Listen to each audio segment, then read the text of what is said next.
معزز سامعین و ناظرین، السلام علیکم۔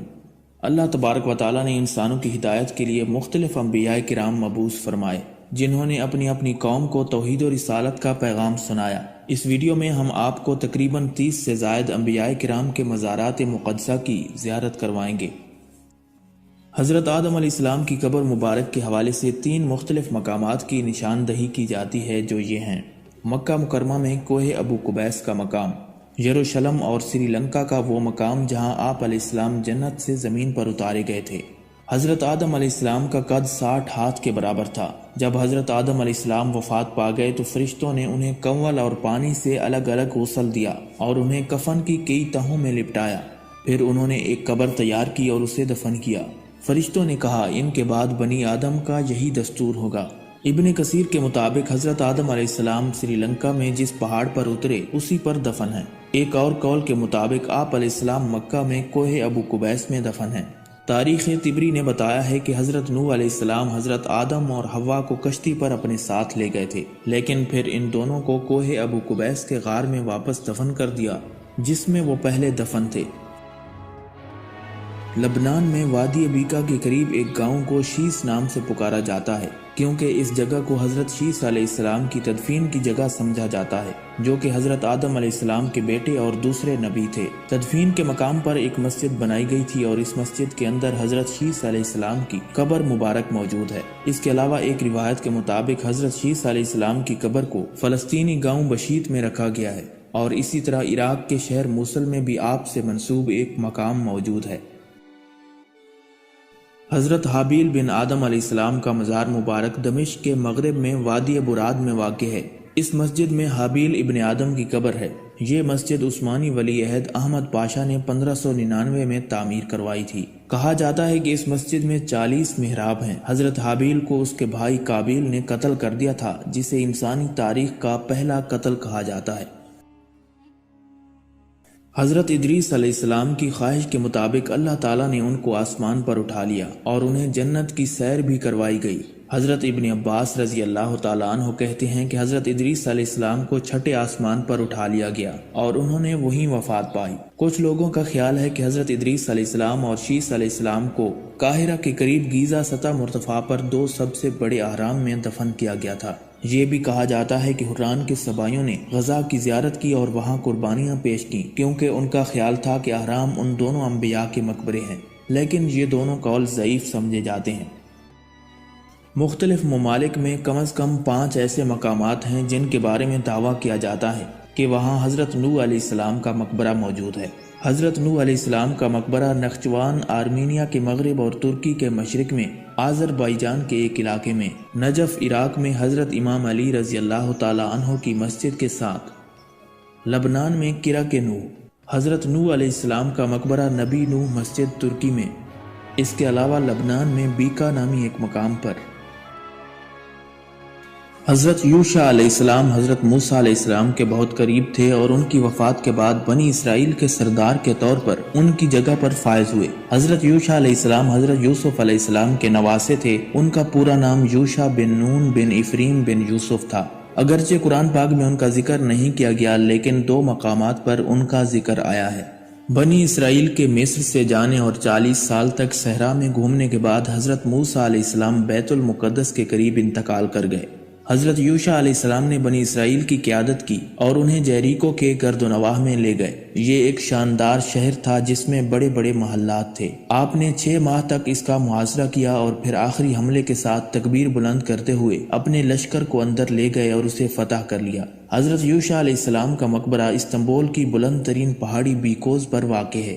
اس مقبرے کی لمبائی 17 میٹر اور چوڑائی 4 میٹر بتائی جاتی ہے۔ آپ علیہ السلام 127 سال تک زندہ رہے۔ حضرت ابراہیم علیہ السلام نے اپنی خاندان کے ساتھ فلسطین میں کئی سال گزارے۔ ان کا مقبرہ فلسطین کے مغربی کنارے میں ہیبرون کی مسجد خلیل میں واقع ہے، جہاں وہ اپنی اہلیہ حضرت سارہ رضی اللہ تعالی عنہا کے ساتھ دفن ہے۔ ہیبرون کے مغرب میں ایک بلوط کا درخت ہے جسے ابراہیم کا بلوط بھی کہا جاتا ہے، اور یہ وہ مشہور مقام ہے جہاں حضرت ابراہیم علیہ السلام نے اپنے سفر کے دوران اپنا خیمہ لگایا تھا۔ بلوط کی عمر تقریباً 5000 سال بتائی جاتی ہے۔ مسجد خلیل کو مسجد ابراہیمی بھی کہا جاتا ہے۔ یہ مسجد آدھی فلسطین میں اور آدھی اسرائیل میں واقع ہے۔ اس مسجد کے دو حصے ہیں، ایک مسلمانوں کے لیے اور دوسرا یہودیوں کے لیے۔ اس مسجد میں 4 انبیاء کرام کے مزارات واقع ہیں۔ ہیبرون میں واقع مسجد ابراہیم کو وہ زمین سمجھا جاتا ہے جو حضرت ابراہیم علیہ السلام نے خریدی تھی۔ جب آپ کی اہلیہ حضرت سارہ کا انتقال ہو گیا تو آپ نے اسے خاندانی قبرستان بنانے کا فیصلہ کیا۔ حضرت اسحاق علیہ السلام حضرت ابراہیم علیہ السلام اور حضرت سارہ کے سب سے چھوٹے بیٹے تھے۔ قرآن مجید میں ان کا ذکر 17 بار آیا ہے اور ان کی پیدائش نیک جوڑے کے ہاں اس وقت ہوئی جب وہ بڑھاپے میں تھے۔ حضرت اسحاق علیہ السلام اور ان کی بیوی کو ایک دوسرے کے قریب دفن کیا گیا تھا۔ حضرت یعقوب علیہ السلام اور ان کی اہلیہ کا مقبرہ بھی اسی مقام پر مسجد خلیل میں واقع ہے۔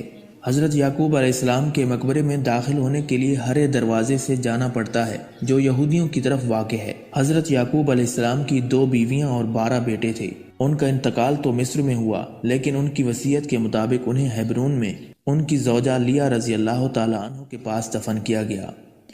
حضرت یعقوب علیہ السلام کے سب سے چھوٹے بیٹے حضرت یوسف علیہ السلام اللہ تعالیٰ کے پیارے نبی تھے۔ قرآن مجید کی ایک سورہ ان کے نام پر نازل کی گئی۔ انہیں اپنے والد کے قریب دفن کیا گیا اور ان کی قبر یہودیوں کے علاقے کی طرف موجود ہے۔ اللہ تعالیٰ نے حضرت اسماعیل علیہ السلام کو عمالیکیون اور یمن کے قبائل کی طرف نبی بنا کر بھیجا۔ حضرت اسماعیل علیہ السلام 137 سال تک زندہ رہے اور الحجر میں اپنی والدہ حضرت ہاجرہ رضی اللہ تعالی عنہا کی قبر کے ساتھ دفن ہوئے۔ حضرت ابراہیم علیہ السلام اپنی 3 نسلوں کے ساتھ ہیبرون میں واقع مسجد خلیل میں مدفون ہیں۔ حضرت ابراہیم علیہ السلام، ان کے بیٹے اسحاق، ان کے بیٹے یعقوب، ان کے بیٹے یوسف علیہ السلام اپنی ازواج مطہرات کے ساتھ اس مسجد خلیل میں مدفون ہیں۔ حضرت موسیٰ علیہ السلام کی قبر مبارک کی صحیح جگہ معلوم نہیں ہے، لیکن روایت کے مطابق سلطان صلاح الدین ایوبی نے ایک بار خواب دیکھا جہاں انہیں یہ جگہ دکھائی گئی۔ اس نے اس جگہ پر ایک مسجد بنوائی جسے سلطان بیبرس نے سال 1269 میں مزید وسیع کیا تھا۔ یہ خیال کیا جاتا ہے کہ حضرت موسیٰ علیہ السلام کی قبر انور مقام جیریکو سے 11 کلومیٹر جنوب میں اور یروشلم سے 20 کلومیٹر مشرق میں واقع ہے۔ قرآن مجید میں حضرت موسیٰ علیہ السلام کا نام 136 مرتبہ بیان ہوا ہے، جو کہ کسی بھی دوسرے نبی سے زیادہ ہے۔ یہ عمارت ایک بڑے مرکزی صحن پر مشتمل ہے جس کے چاروں طرف تقریباً 120 کمرے ہیں۔ مسجد کے دائیں طرف حضرت موسیٰ علیہ السلام کی تدفین کی جگہ ہے۔ حضرت ابو ہریرہ رضی اللہ تعالیٰ عنہ کی روایت کے مطابق حضرت موسیٰ علیہ السلام نے اپنی وفات کے وقت اللہ تعالیٰ سے درخواست کی کہ وہ انہیں مقدس سرزمین مسجد اقصی کی اتنا قریب موت دے کہ وہ اس سے پتھر کے پھینکنے کے فاصلے پر ہو۔ حضرت ابو ہریرہ رضی اللہ تعالیٰ عنہ کہتے ہیں کہ رسول اللہ صلی اللہ علیہ وآلہ وسلم نے فرمایا، اگر میں وہاں ہوتا تو تمہیں اس کی قبر سڑک کے قریب دکھاتا۔ حضرت یونس علیہ السلام کی قبر انور کے حوالے سے بھی کئی جگہیں مشہور ہیں، جن میں یروشلم، موصل اور عراق شامل ہیں۔ یروشلم میں موجود حضرت یونس علیہ السلام سے منسوب یہ مسجد ایوبیوں نے سال 1226 میں تعمیر کی تھی اور یہ ہیبرون کے شمال میں حلول نامی قصبے میں واقع ہے۔ یہ مزار کوہ نبی یونس پر بنایا گیا ہے جو مغربی کنارے پر فلسطین کی بلند ترین چوٹی ہے۔ حضرت یونس علیہ السلام کا نام قرآن مجید میں 4 مرتبہ آیا ہے۔ یمن میں واقع حضرہ موت نامی اس مقام کو حضرت ہود علیہ السلام کی تدفین کے بارے میں خیال کیا جاتا ہے۔ آپ علیہ السلام کو قوم عاد کی طرف نبی بنا کر بھیجا گیا تھا جو ان کی زبردست طاقت اور جسامت کے لیے مشہور تھے، تاہم اکثریت نے آپ کی دعوت کو مسترد کر دیا اور ایک طاقتور آندھی سے تباہ ہو گئے۔ قرآن پاک کی 11ویں سورت کا نام حضرت ہود علیہ السلام کے نام پر رکھا گیا ہے۔ ان کی تدفین کی جگہ شام میں ہونے کا دعویٰ بھی کیا جاتا ہے، لیکن اللہ تعالیٰ بہتر جانتا ہے۔ حضرت صالح علیہ السلام کا مقبرہ سلالہ سے تقریباً 200 کلومیٹر مشرق میں عمان کے علاقے میں ہدبن اور حازق کو ملانے والی ساحلی سڑک سے تقریباً 2 کلومیٹر کے فاصلے پر ایک جدید سفید عمارت میں رکھا گیا ہے۔ اس مقبرے کی لمبائی تقریباً 10 میٹر ہے۔ حضرت لوط علیہ السلام کا مزار مبارک بحیرہ مردار کے قریب بنی نعیم کے قصبے میں واقع ہے۔ حضرت لوط علیہ السلام کا نام قرآن مجید میں 17 مرتبہ آیا ہے۔ حضرت لوط علیہ السلام کو اہل سدوم کی طرف نبی بنا کر بھیجا گیا تاکہ وہ انہیں اللہ تعالیٰ کی طرف بلائیں۔ یہ لوگ ہم جنس پرستی میں ملوث تھے، بہت بڑے مجرم تھے اور زمین میں فساد پھیلاتے تھے۔ اللہ تعالیٰ نے قوم لوط کا واقعہ قرآن مجید کی سورہ الشعراء میں بیان فرمایا ہے۔ فلسطین میں واقع یہ عمارت وہ جگہ سمجھی جاتی ہے جہاں حضرت سلیمان علیہ السلام نے اپنے عصا پر ٹیک لگاتے ہوئے وفات پائی۔ یہ اس وقت سکول کے طور پر کام کر رہا ہے۔ حضرت سلیمان علیہ السلام نے 30 سال حکومت کی اور ان کے عوامی کام زیادہ تر جنات سر انجام دیتے تھے۔ حضرت الیسع علیہ السلام کی قبر مبارک العجم گاؤں میں واقع ہے۔ یہ گاؤں سعودی عرب کے مشرقی علاقے قطیف صوبے میں واقع ہے۔ 30 سال قبل بھی لوگ اس قبر انور کی زیارت کے لیے آتے تھے، لیکن قبر پر بنائی گئی مسجد کو سعودی حکام نے اس لیے ہٹا دیا تھا کیونکہ یہ سعودی عرب کے سرکاری مذہبی قانون کے خلاف تھی۔ چنانچہ سعودی حکام کے خوف سے لوگوں نے مقبرے کی زیارت کرنا چھوڑ دیا تھا۔ دمشق میں اموی مسجد میں ایک چھوٹا سا مزار ہے جسے حضرت یحییٰ علیہ السلام سے منسوب کیا جاتا ہے۔ حضرت دانیال علیہ السلام کا مقبرہ ایران کے شہر سوسا میں واقع ہے اور ایک مشہور جگہ ہے۔ عربوں میں یہ روایت محفوظ ہے کہ حضرت دانیال علیہ السلام کو شہر سوسا میں دفن کیا گیا تھا۔ حضرت لقمان علیہ السلام ایک حکیم تھے جن کے لیے قرآن مجید کی 31ویں سورت کا نام سورت لقمان رکھا گیا۔ حضرت لقمان کے بارے میں خیال کیا جاتا ہے کہ وہ افریقہ سے تھے۔ قرآن مجید میں یہ نہیں بتایا گیا کہ حضرت لقمان علیہ السلام نبی تھے یا نہیں، لیکن بعض لوگ